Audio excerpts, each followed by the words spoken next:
Good afternoon. My name is Kate Sweet. I'm one of the pastors here at People's Church in Oregon, Wisconsin, and I'm going to offer a short devotional time for you this afternoon. Today I'm talking about something that we don't really like to talk about, but I think it's important because it's part of being human, and that's when we feel broken down, when we feel like things are just not going well, that we can't quite get a grip on life. Maybe when things are really hard, something really big has happened, or just even the day-to-day grind.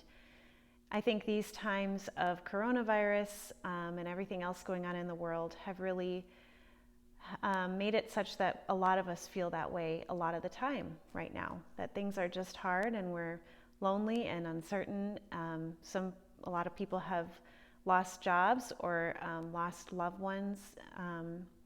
And there's a lot of feeling of being broken down.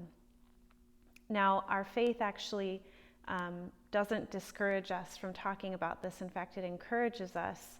And in the book of Psalms, there are a lot of Psalms where the psalmist is just crying out about the place he finds himself, the adversity he's facing, the pain he's experiencing. I'm going to read part of Psalm 22 for you, and this is actually the psalm that Jesus quotes as he is dying on the cross. And the version I'm going to share with you today is from Psalms for Praying, an Invitation to Wholeness by Merrill. And it's a collection, it's the Psalms, and she has kind of reworked the language but kept the spirit of the psalm to help with prayer. So this is from Psalm 22.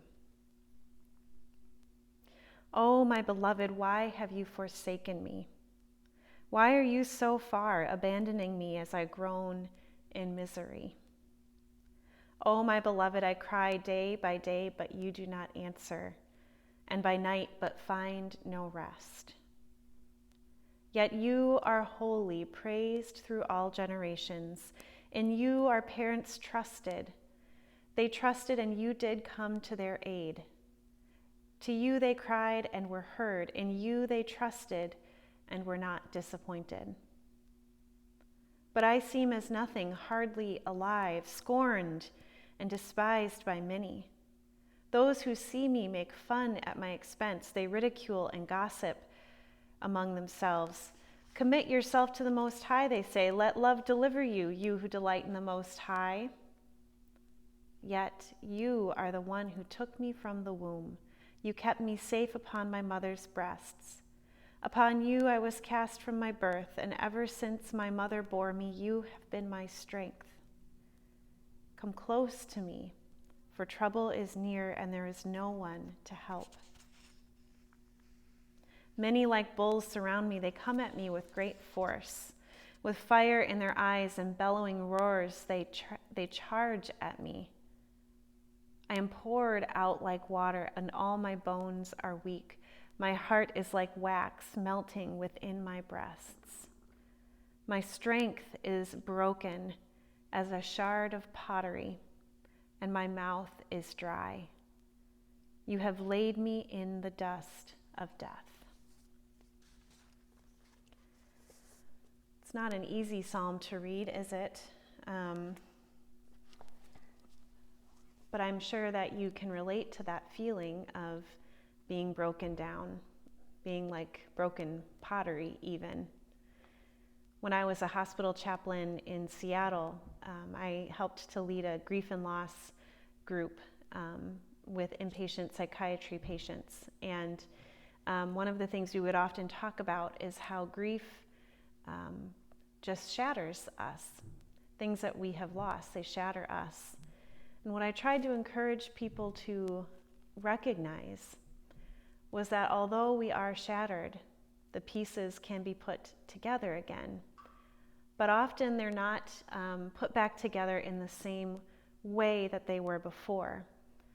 But it's more like a mosaic where all the little pieces get taken and made into something new.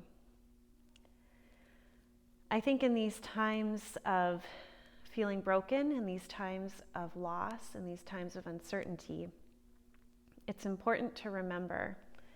It's important to remember both times past when we have felt whole, when we felt unbroken, and to look forward and trust that there will be times in the future where we feel whole again, even if what is put back together looks different than it was before.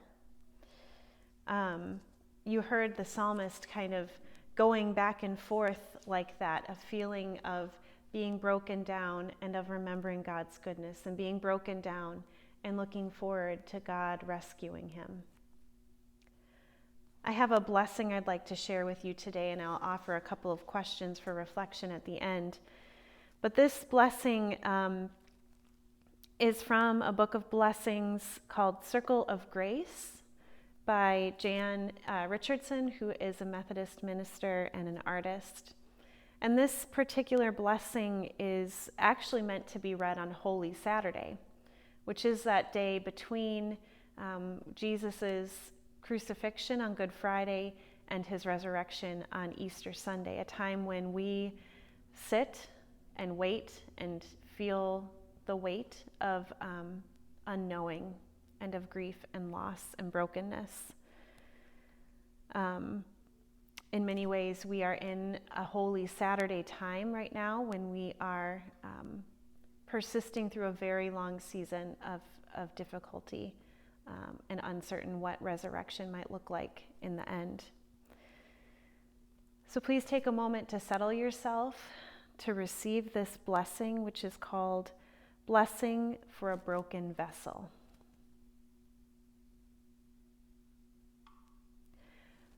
Do not despair. You hold the memory of what it was to be whole. It lives deep in your bones. It abides in your heart that has been torn and mended 100 times. It persists in your lungs that know the mystery of what it means to be full, to be empty, to be full again. I'm not asking you to give up your grip on the shards you clasp so close to you, but to wonder what it would be like for those jagged edges to meet each other in some new pattern, a pattern that you have never imagined, that you have never dared to dream.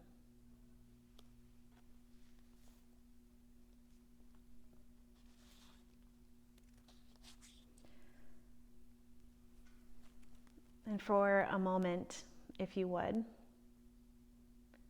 as you continue to sit in a quiet space,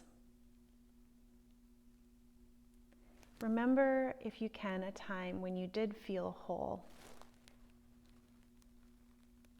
Maybe it was a time when you felt like you had achieved a great accomplishment.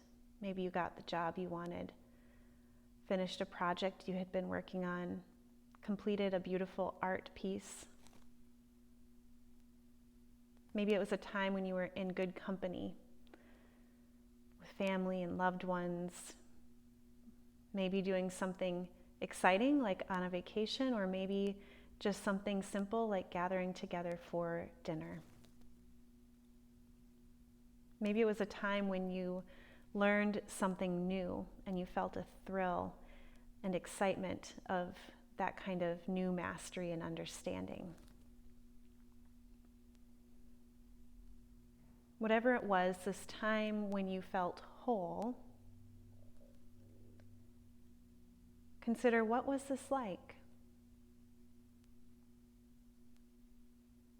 Who was with you?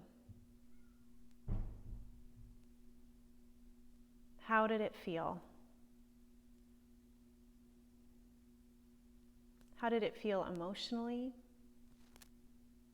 spiritually? How did it feel in your body?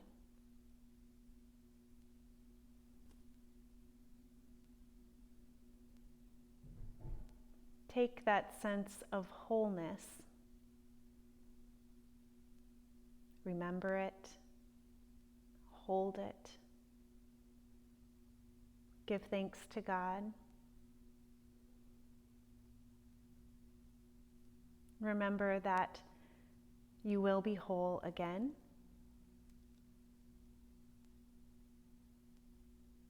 And even if it looks differently than wholeness was before, be open and ready to consider what it might be. Amen. I pray that you will be at peace today and that you will be well, and we'll see you again another time.